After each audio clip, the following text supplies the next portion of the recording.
হ্যাঁ, অবশ্যই আমাদের এই মানে কোর্সটা করার পরে প্রত্যেককে ম্যাডাম প্রতিনিয়ত প্লেসমেন্ট দিচ্ছেন।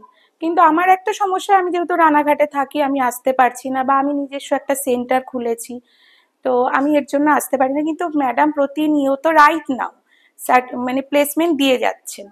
আর প্লেসমেন্টের থেকেও বড় কথা, ম্যাম আমাদের এখানে যে ব্যাচ হয়, ম্যামের প্রতিনিয়ত ব্যাচ থাকে। তো ম্যাম কি করে, আমরা টাইম দিচ্ছি না, ম্যাম আমাদের হোয়াটসঅ্যাপ করে করে বোঝাচ্ছেন, না আপনারা ক্লাস নিন, অনলাইন ক্লাস নিন, কেন নেবেন না। মানে ম্যাম দেখতে চায় আমরা ক্লাসটা কেমন করে নেব, কি নেব।